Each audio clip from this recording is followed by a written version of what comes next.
si pudieras ser una superbanda con el mejor cantante de la historia, el mejor bajo, guitarra, batería y letristas, ¿cómo sería tu banda? Con mucha más gente, porque no creo. El mejor cantante de la historia pues, sería quizás Freddie Mercury, pero luego también está Dio, pero también está Janis Joplin. Porque el mejor cantante tiene que ser hombre. Luego a mí me gustan cantantes que no cantan bien, pero que cantan con una pasión enorme. Fito Cabrales, ¿no? Fito de Fito y Fitipaldis, me encanta cómo canta, pero una voz horrorosa. Pero una voz absolutamente maravillosa la tenía Meatloaf. Vamos, te tira muros con la voz, Meatloaf. Entonces, pues ahí tendríamos un problema. El mejor bajo, pues tendría que estar, fíjate, tendría que estar Geddy Lee, pero tendría que estar Entwistle de los Who, pero tendría que estar Harry, ¿cómo se llamaba? No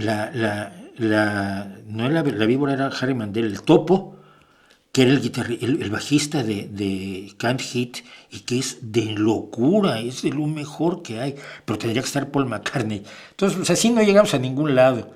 Mejor guitarrista. Ayer me acordaba yo precisamente que cuando hacemos las listas de los mejores guitarristas, se nos suele olvidar de Eric Trox, que en este momento es probablemente la mejor guitarra de slide del mundo, y que el tipo tiene una creatividad para las improvisaciones, y una habilidad y una precisión absolutamente matemática.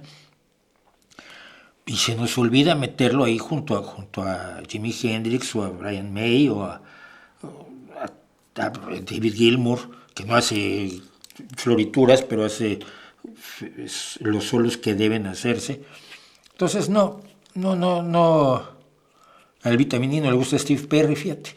No me gustaba lo que cantaba Steve Perry, pero sí tenía gran voz.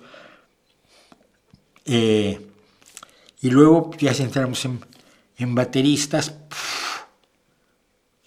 la Santísima Trinidad, Neil Peart, Keith Moon y Bonzo de Led Zeppelin. Pero también tienes a Ginger Baker, insoportable pero maravilloso. En guitarristas hablan de insoportables, pues tienes a Richie Blackmore. No se puede hacer, eso no se puede hacer.